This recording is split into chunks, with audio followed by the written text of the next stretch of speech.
So I will read Numbers in the Bible, chapter 11, 12, and 13 and 14.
So, First Philossians chapter 4:11.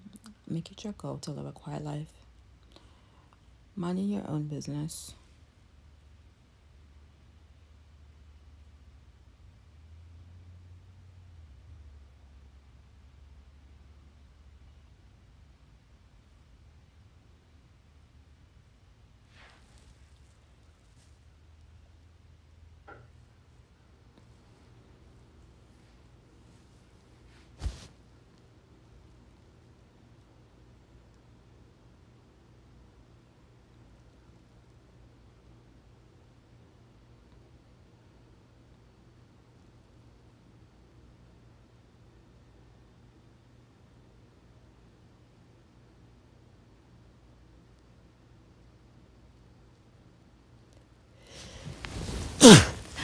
Right?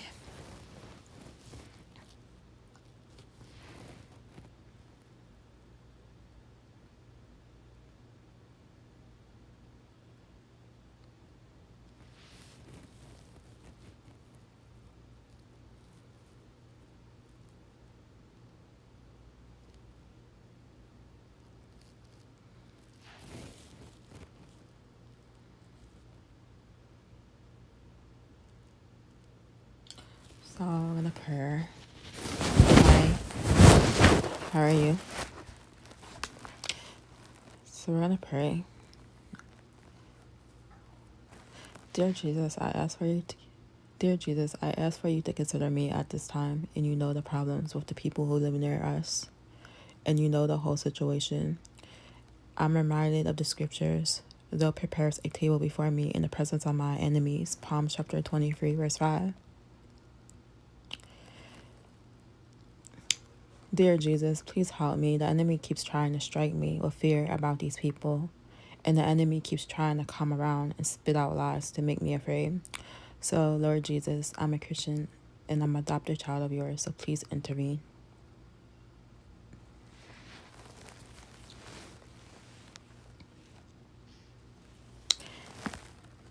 How are you?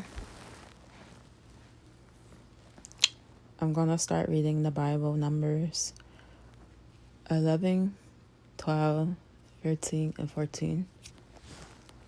That's 4 chapters.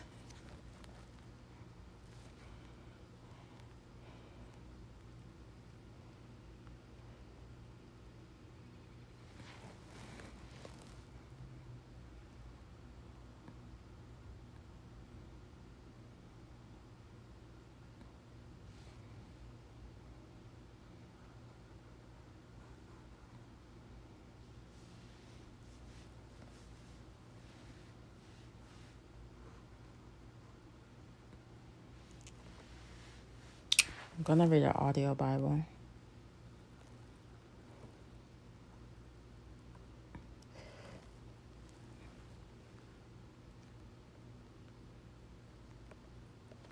11. The people complained to Moses. Soon the people began to complain about their hardship, and the Lord heard everything they said. Then the Lord's anger blazed against them, and he set a fire to rage among them, and he destroyed some of the people in the outskirts of the camp. Then the people screamed to Moses for help, and when he prayed to the Lord, the fire stopped. After that, the area was known as Taberah, which means the place of burning, because fire from the Lord had burned among them there. Then the foreign rabble who were traveling with the Israelites began to crave the good things of Egypt, and the people of Israel also began to complain. "Oh, for some meat," they exclaimed. "We remember the fish we used to eat for free in Egypt, and we had all the cucumbers, melons, leeks, onions, and garlic we wanted, but now our appetites are gone. All we ever see is this manna." The manna looked like small coriander seeds, and it was pale yellow like gum resin. The people would go out and gather it from the ground. They made flour by grinding it with hand mills or pounding it in mortars. Then they boiled it in a pot and made it into flat cakes. These cakes tasted like pastries baked with olive oil. The manna came down on the camp with the dew during the night. Moses heard all the families standing in the doorways of their tents whining, and the Lord became extremely angry. Moses was also very aggravated. And Moses said to the Lord, "Why are you treating me, your servant, so harshly? Have mercy on me. What did I do to deserve the burden of all these people? Did I give birth to them? Did I bring them into the world? Why did you tell me to carry them in my arms like a mother carries a nursing baby? How can I carry them to the land you swore to give their ancestors? Where am I supposed to get meat for all these people? They keep whining to me, saying, 'Give us meat to eat.' I can't carry all these people by myself. The load is far too heavy. If this is how you intend to treat me, just go ahead and kill me. Do me a favor and spare me this misery." Moses chooses 70 leaders. Then the Lord said to Moses, "Gather before me 70 men who are recognized as elders and leaders of Israel. Bring them to the tabernacle to stand there with you. I will come down and talk to you there. I will take some of the Spirit that is upon you, and I will put the Spirit upon them also. They will bear the burden of the people along with you, so you will not have to carry it alone. And say to the people, 'Purify yourselves, for tomorrow you will have meat to eat.' You were whining, and the Lord heard you when you cried, 'Oh, for some meat. We were better off in Egypt.' Now the Lord will give you meat, and you will have to eat it. And it won't be for just a day, or 2, or for 5, or 10, or even 20. You will eat it for a whole month until you gag and are sick of it. For you have rejected the Lord, who is here among you, and you have whined to him, saying, 'Why did we ever leave Egypt?' But Moses responded to the Lord, 'There are 600,000 foot soldiers here with me, and yet you say, I will give them meat for a whole month? Even if we butchered all our flocks and herds, would that satisfy them? Even if we caught all the fish in the sea, would that be enough?' Then the Lord said to Moses, 'Has my arm lost its power? Now you will see whether or not my word comes true.' So Moses went out and reported the Lord's words to the people. He gathered the 70 elders and stationed them around the tabernacle. And the Lord came down in the cloud and spoke to Moses. Then he gave the 70 elders the same spirit that was upon Moses. And when the Spirit rested upon them, they prophesied. But this never happened again. 2 men, Eldad and Medad, had stayed behind in the camp. They were listed among the elders, but they had not gone out to the tabernacle. Yet the Spirit rested upon them as well. So they prophesied there in the camp. A young man ran and reported to Moses, "Eldad and Medad are prophesying in the camp." Joshua, son of Nun, who had been Moses' assistant since his youth, protested, "Moses, my master, make them stop." But Moses replied, "Are you jealous for my sake? I wish that all the Lord's people were prophets, and that the Lord would put his Spirit upon them all." Then Moses returned to the camp with the elders of Israel. The Lord sends quail. Now the Lord sent a wind that brought quail from the sea, and let them fall all around the camp. For miles in every direction there were quail flying about 3 feet above the ground. So the people went out and caught quail all that day and throughout the night and all the next day too. No one gathered less than 50 bushels. They spread the quail all around the camp to dry. While they were gorging themselves on the meat, while it was Kibroth Hata'ava, which means graves of gluttony, because there they buried the people who had craved meat from Egypt. From Kibroth Hata'ava, the Israelites traveled to Hazeroth, where they stayed for some time.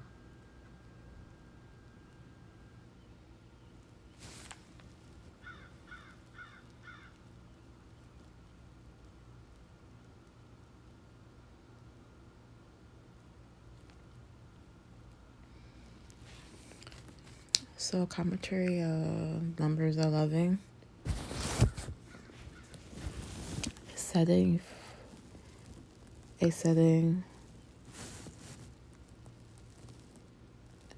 Oh, not that one. Rebellious in the camp.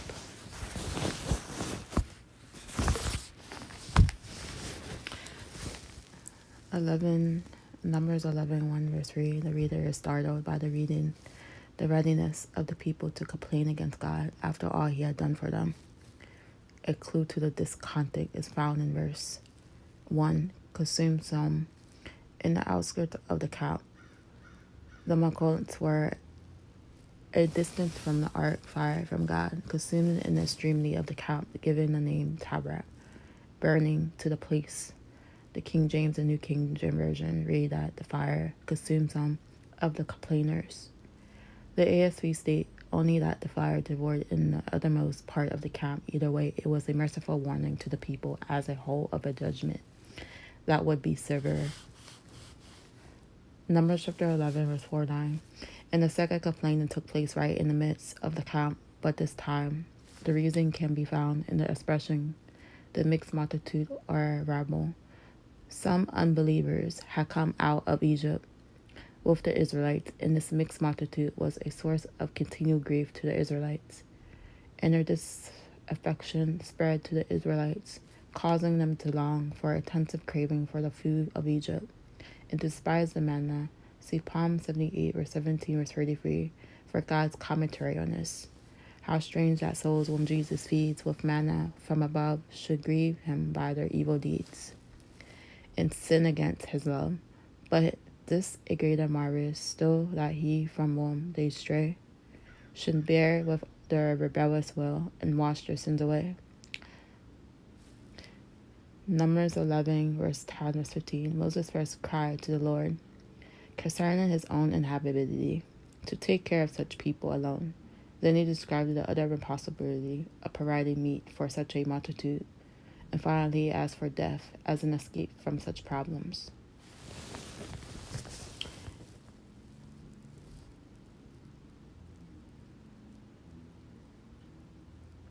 Numbers chapter 11, verse 16 or 17. And the Lord's first reply was to provide for the appointment of 70 elders to share the burden of the people with Moses.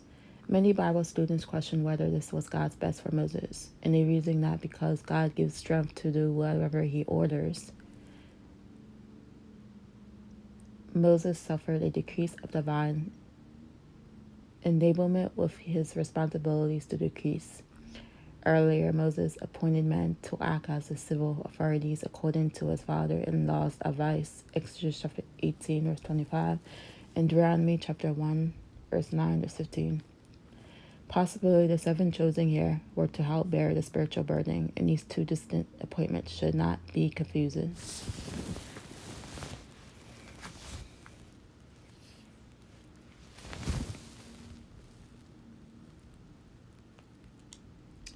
Numbers chapter 11, verse 18, verse 23. So as for the people, God said that they would have plenty of meat to eat. He would send them enough meat to make them sick of it, and they would have it for a whole month. Moses questioned the possibility of such an event, but the Lord promised to bring it to pass. On the way to Mount Sinai, God had miraculously provided meat for the children of Israel. Exodus chapter 16, verse 13. Moses should have remembered this and not questioned the ability of the Lord. How quickly we forget the Lord's past mercies when circumstances close in around us.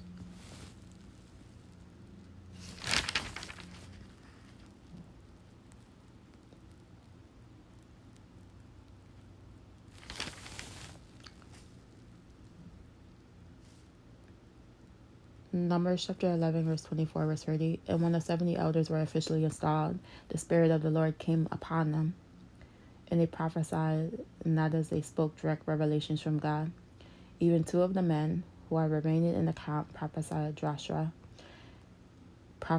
and Joshua apparently thought that this miracle posed a threat to Moses' leadership and sought to restrain them. But Moses showed his largeness of spirit by his noble answer in verse 29. Numbers 11, 31, 35. The promised meat came in forms of a swarm of quail. Verse 31 may mean that quail flew into cupids off the ground or were piled 2 cubits deep on the ground, and the latter is not impossible. Quail that were exhausted by migration have been known to land on a ship in sufficient quantity to sink it, and the people went forth to feast on the meat, but many were soon struck by a terrible plague. The place was called the the graves of lust, because of the people's cravings brought them to the grave, as Hazarath is listed as the next place of encampment. Verse 35.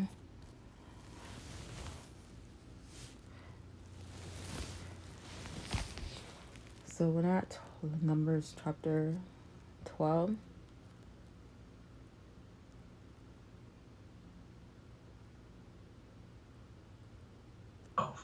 The complaints of Miriam and Aaron. While they were at Hazeroth, Miriam and Aaron criticized Moses because he had married a Cushite woman. They said, "Has the Lord spoken only through Moses? Hasn't he spoken through us too?" But the Lord heard them. Now Moses was very humble, more humble than any other person on earth. So immediately the Lord called to Moses, Aaron, and Miriam and said, "Go out to the tabernacle, all 3 of you." So the 3 of them went to the tabernacle. Then the Lord descended in the pillar of cloud and stood at the entrance of the tabernacle. "Aaron and Miriam," he called, and they stepped forward. And the Lord said to them, "Now listen to what I say. If there were prophets among you, I, the Lord, would reveal myself in visions. I would speak to them in dreams. But not with my servant Moses. Of all my house, he is the one I trust.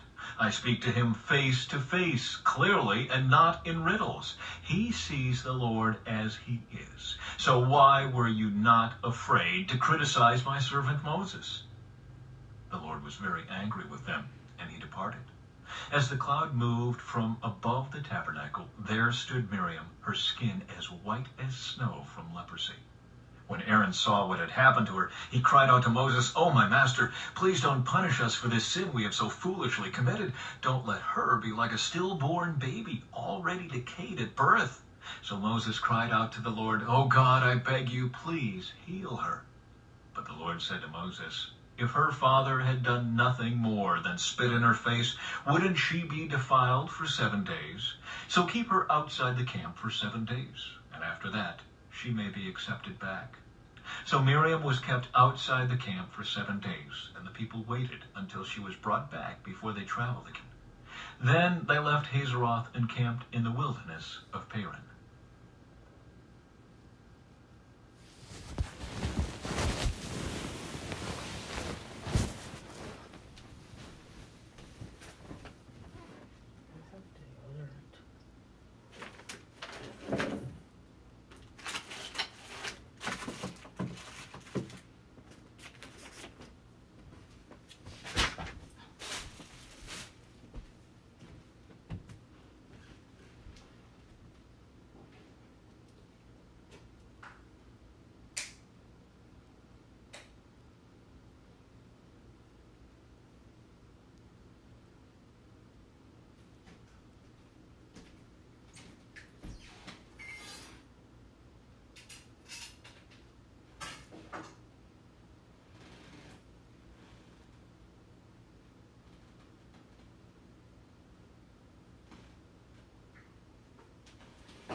So Numbers chapter 12, commentary.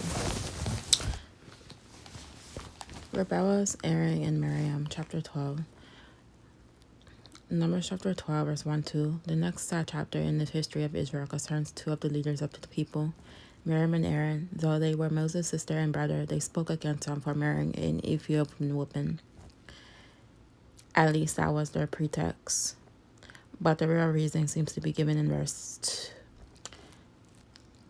2. They resented Moses' leadership and wanted to share it, and they were jealous. At this time, there was no law against marrying an Ethiopian, though when they came to the land, the Israelites were forbidden to marry a non-Jew. Numbers chapter 12:3. Moses did not try to vindicate himself, but trusted God, who had pleased him in the posting of leadership. His family, chapter 12. The leader, chapter 16, and automatically the whole congregation disputed his authority. Yet when the judgment of God fell upon his adversaries, Moses did not gloat, but interceded for them. He was indeed very humble, more than all the men who were on the face of the earth. The fact that he wrote this about himself does not deny his humanity. Rather, it illustrates 2 Peter 1:21. He wrote as he was moved by the Holy Spirit. Numbers chapter 12, verse 8. God summoned Moses, Aaron, and Miriam to the door of the tabernacle of meeting, rebuked Miriam and Aaron, and reminded them that Moses held a portion of nearness to God that no other prophet ever held. He might speak to others indirectly, by visions and dreams, but he spoke to Moses directly, face to face. The word plainly in verse 8 means directly, without going between. The form of the Lord means some manifestation or visible representation. Although Miriam herself was a prophetess, Exodus 15, verse 20, the Lord made clear the difference between his relationship with Moses and other prophets. The only other thing recorded about Miriam after this incident is her death, Numbers chapter 20, verse 1.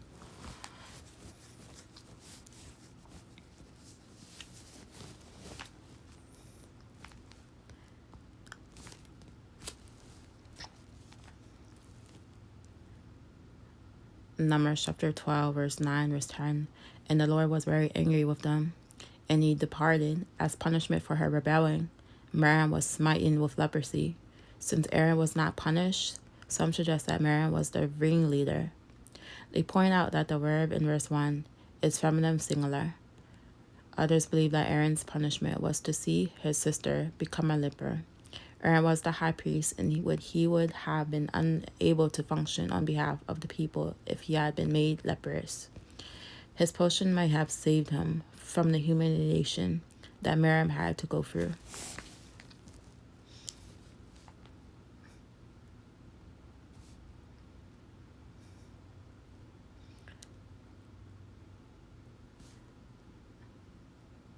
Numbers chapter 12, verse 11-16.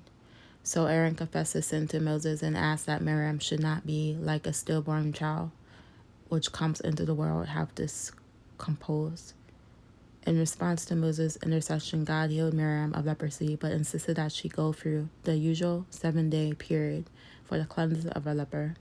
And the Lord reminded Moses that she would have been buried from this camp as unclean if her father had but spit in her face.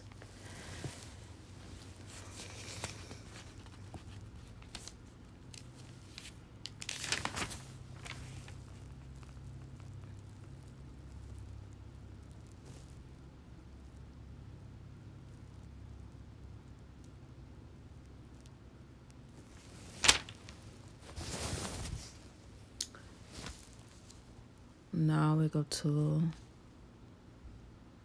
Numbers 13 and 14.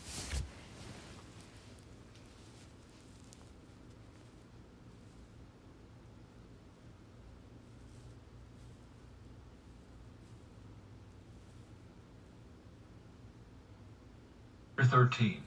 12 scouts explore Canaan. The Lord now said to Moses, "Send out men to explore the land of Canaan, the land I am giving to the Israelites. Send one leader from each of the 12 ancestral tribes." So Moses did as the Lord commanded him. He sent out 12 men, all tribal leaders of Israel, from their camp in the wilderness of Paran. These were the tribes and the names of their leaders: Reuben, Shemua, son of Zachar; Simeon, Shaphat, son of Hori; Judah, Caleb, son of Jephunneh. Issachar, Igal, son of Joseph. Ephraim, Hoshea, son of Nun. Benjamin, Palti, son of Raphu. Zebulun, Gadil, son of Sadai. Manasseh, son of Joseph. Gadi, son of Susai. Dan, Amiel, son of Gamali. Asher, Sether, son of Michael. Naphtali, Nabai, son of Vopsi. Gad, Guel, son of Machi. These are the names of the men Moses sent out to explore the land. Moses called Hoshea, son of Nun, by the name Joshua. Moses gave the men these instructions as he sent them out to explore the land. Go north through the Negev into the hill country. See what the land is like, and find out whether the people living there are strong or weak, few or many. See what kind of land they live in. Is it good or bad? Do their towns have walls, or are they unprotected like open camps?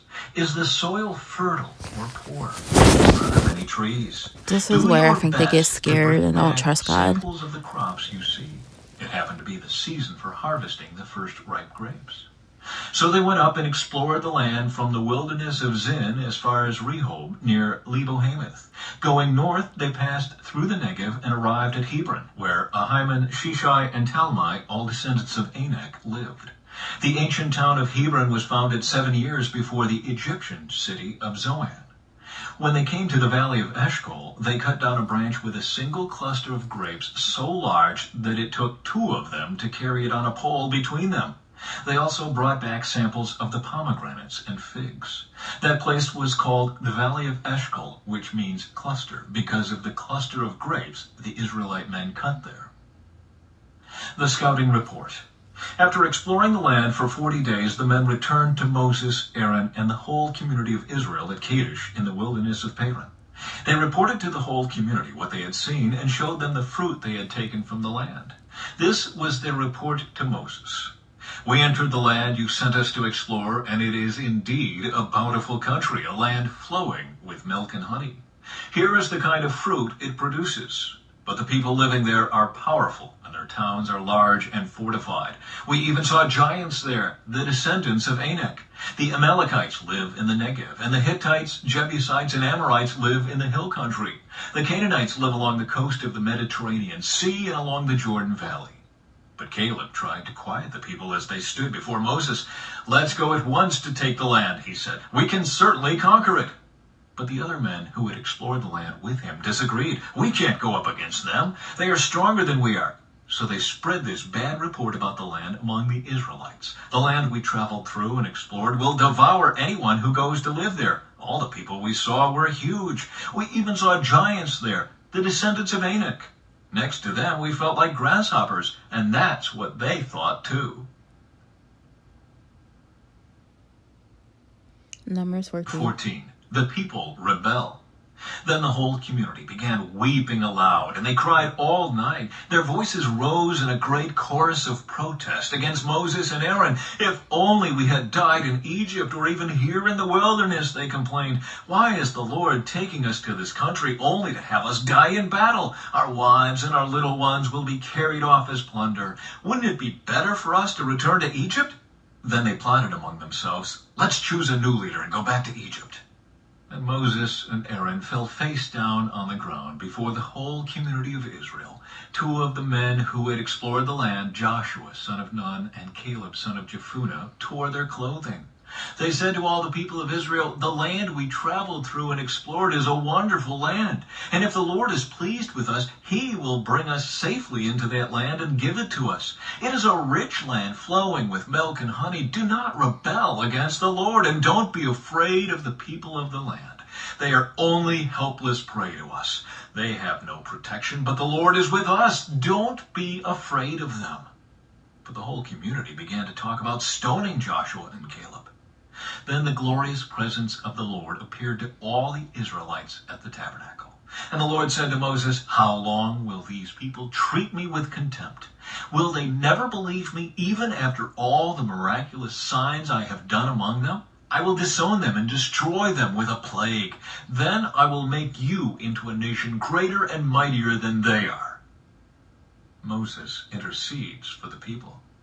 But Moses objected. "What will the Egyptians think when they hear about it?" he asked the Lord. "They know full well the power you displayed in rescuing your people from Egypt. Now, if you destroy them, the Egyptians will send a report to the inhabitants of this land, who have already heard that you live among your people.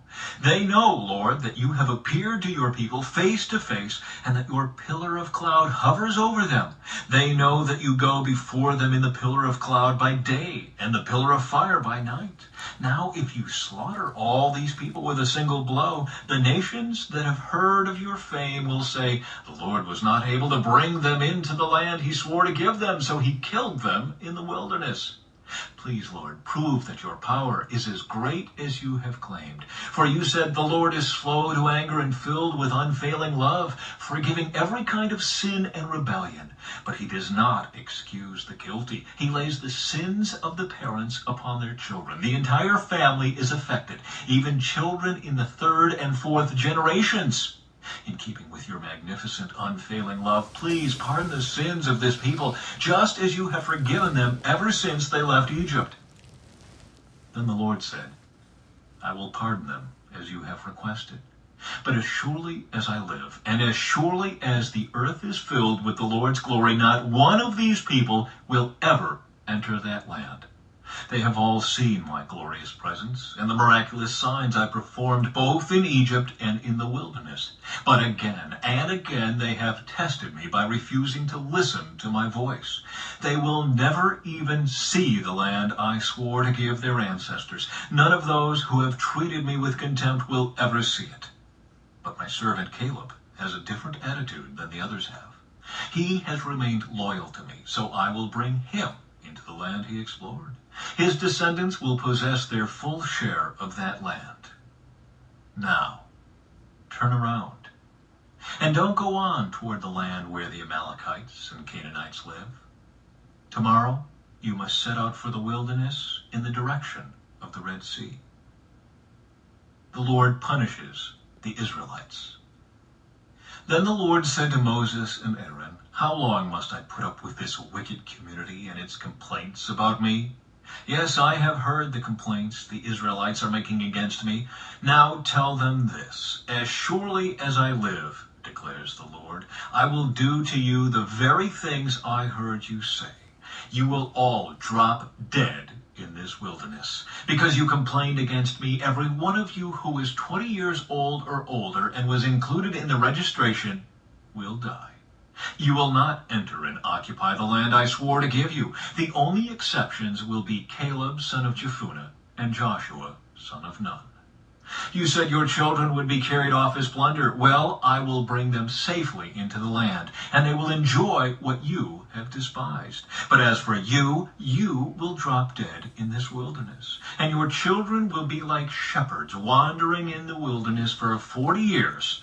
In this way, they will pay for your faithlessness until the last of you lies dead in the wilderness.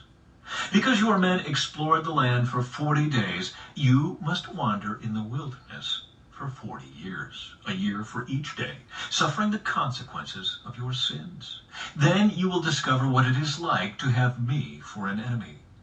I, the Lord, have spoken. I will certainly do these things to every member of the community who has conspired against me. They will be destroyed here in this wilderness, and here they will die." The 10 men Moses had sent to explore the land, the ones who incited rebellion against the Lord with their bad report, were struck dead with a plague before the Lord. Of the 12 who had explored the land, only Joshua and Caleb remained alive. When Moses reported the Lord's words to all the Israelites, the people were filled with grief. Then they got up early the next morning and went to the top of the range of hills. "Let's go," they said. "We realize that we have sinned, but now we are ready to enter the land the Lord has promised us." But Moses said, "Why are you now disobeying the Lord's orders to return to the wilderness? It won't work. Do not go up into the land now. You will only be crushed by your enemies, because the Lord is not with you. When you face the Amalekites and Canaanites in battle, you will be slaughtered. The Lord will abandon you because you have abandoned the Lord." But the people defiantly pushed ahead toward the hill country, even though neither Moses nor the Ark of the Lord's covenant left the camp. Then the Amalekites and the Canaanites who lived in those hills came down and attacked them and chased them back as far as Hormah.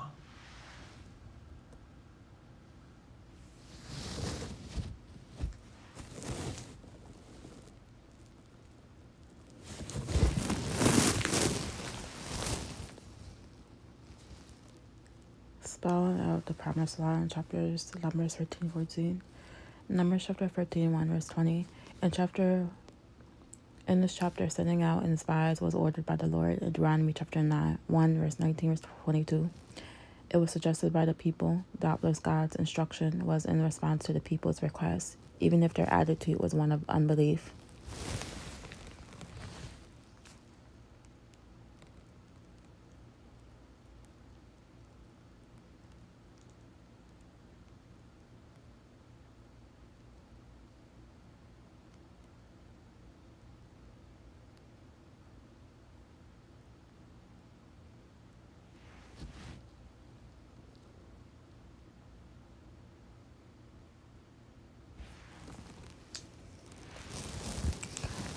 The names of the 12 spies are given in verse 4 of 15. Notice particularly Caleb, verse 6, and Hosea, verse 8. And Moses called Hosea by the name Joshua. Moses asked the 12 spies to bring back a complete report concerning the land and its inhabitants. First, they were to go to Negeb in the south, and then to the hill country in the central part of the land. Numbers 13, verse 21, verse 29. The spies searched the land from the wilderness of Zin in the south to Redom in the north, verse 21, verse 22.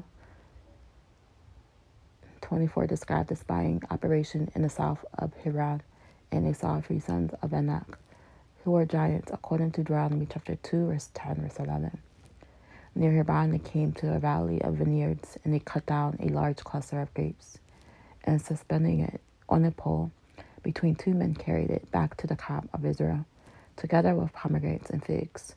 The place was called the Valley of Esqua, meaning cluster. And the majority report of the spies pictured a beautiful land with dangerous inhabitants.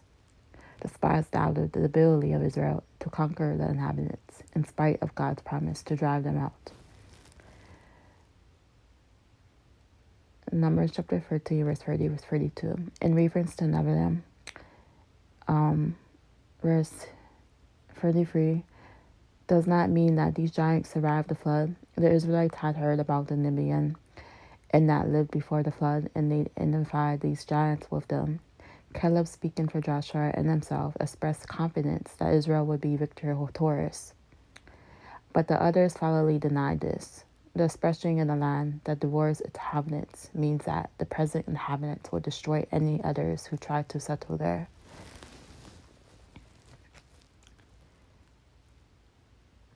Numbers chapter 13, verse 33. And 10 of the spies had the wrong perception. They saw themselves as the inhabitants of Canaan and saw them like grasshoppers. Joshua and Caleb saw Israel from God's point of view. Whatever to conquer the land, to the 10 unbelieving spies. The problem of giants was insurmountable, and to the 2 believing spies, the presence of giants was insignificant. Numbers chapter 14, verse 1, verse 10. All the congregation broke out into bitter complaint against Moses and Aaron and accused the Lord of delivering them from Egypt, so they would be slain in the promised land, and proposed a new leader who would take them back to Egypt. And when Joshua and Caleb sought to assure the people that they would be victorious against the enemy, the Israelites conspired to stone them. Verse 3, and for demonstrate graphically the stupidity of unbelief. Return to Egypt, return to a land devasted by their God. Return to a land still mourning for its firstborn sons. Return to the land they had plundered on the eve of their exodus, and return by the Red Sea, where the Egyptian army had been drowned, pursuing them. And what kind of welcome would Pharaoh give them? Yet this seems safer than to believe what God would lead them to victory in Canaan. Jehovah had struck Egypt, parted the sea, and fed them with bread from heaven, and led them through the wilderness. Yet they still could not trust his power to prevail over a few giants. Their actions reveal clearly that they thought about God. Their actions revealed clearly what they thought about God. and they doubted his power. Was the Lord really a match for the giants? They had failed to grasp what had been so manifestly revealed to them the past year, and namely in the nature and ways of Jehovah. A low conception of God can ruin a person or a entire nation, as is here so painfully illustrated.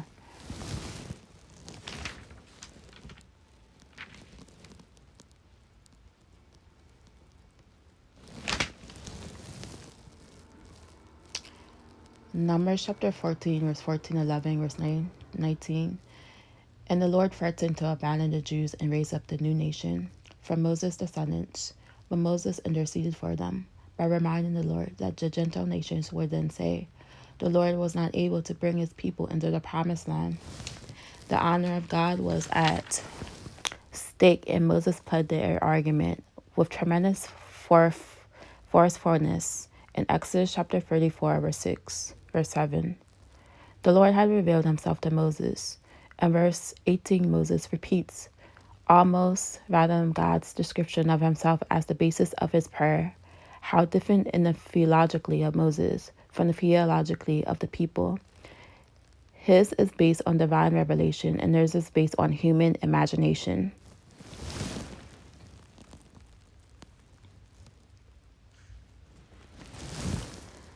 Numbers chapter 14, verse 20, verse 35.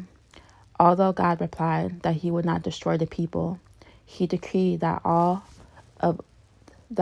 all the men 20 years of age or older who came out of Egypt and who were able to go to war, Numbers 26, verse 64, verse 65, and Deuteronomy chapter 2, verse 14.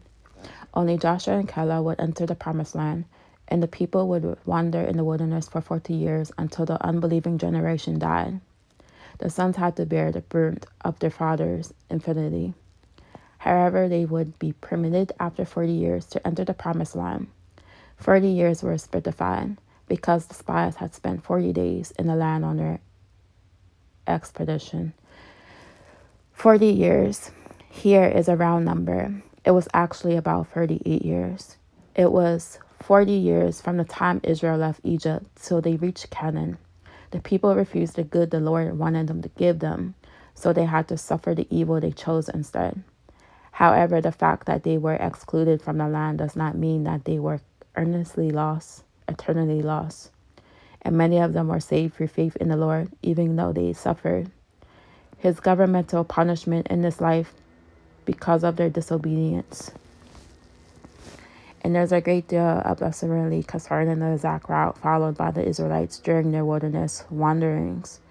There is also uncertainty concerning how long they stayed in each place. And some believe, for example, that over 57 years were spent at Kadesh, and that 1 year was spent on a journey south to the shore of the Red Sea, now known as the Gulf of Aqaba.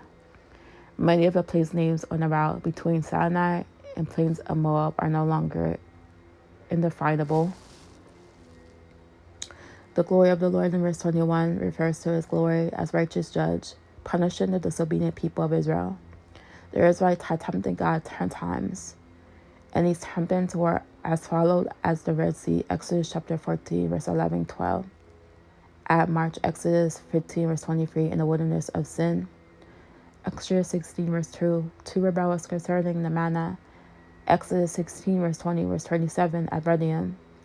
At Horeb. Exodus 32, verse 7. Numbers chapter 11, verse 1, at Kros. I don't know how to pronounce that word. Kibroth, Hadra, Hattavah. Numbers 11, verse 4.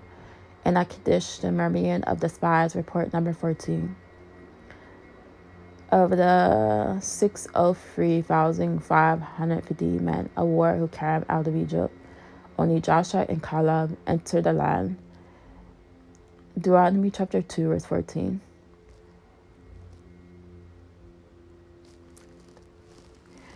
Numbers chapter 14, verse 36, verse 38. The 10 unbelieving spies who brought the evil report were killed by a plague, but Joshua and Caleb escaped it. Numbers chapter 14, verse 39 and 45. Hearing the doom pronounced upon the people, told Moses, that they would obey God and go into the land, probably meaning directly north from Kadesh. But Moses told them that it was too late, that the Lord had departed from them, and that they would be defeated in the attempt. Dissuaded Moses' advice, they advanced to the mountaintop and were attacked and driven back by some of the heathen inhabitants of the land. Numbers 14, verse 39, verse 45. And here the doom pronounced upon them. The people told Moses that they would obey God and go into the land, probably meaning directly north from Kadesh. But Moses told them that it was too late, that the Lord had departed from them, and that they would be defeated in the attempt.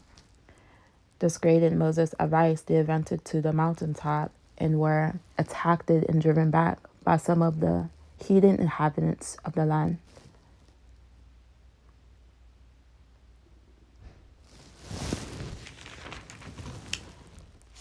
So that was the end of that.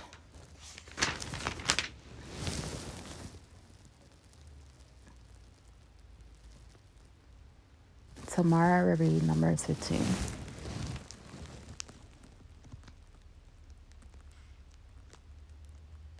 Now we'll do a little prayer.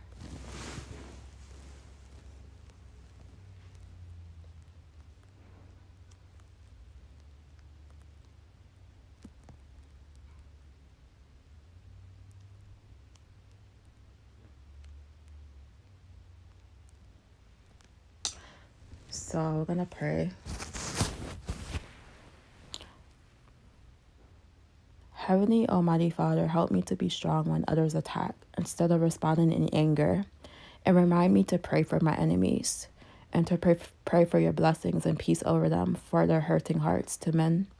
For evil spills out of a hurting heart, a heart that is distant from you, Lord.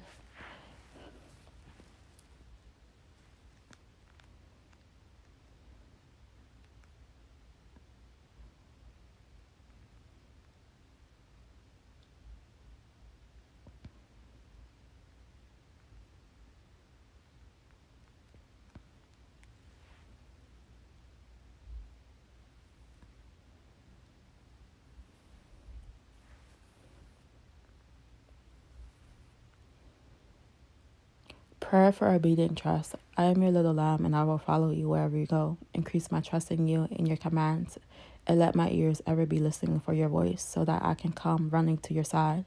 And help me to trust you as my only shepherd, confident that you will keep me from all harm and danger. Amen. Okay, guys, now I'm finished. I hope you have a good day and arrow.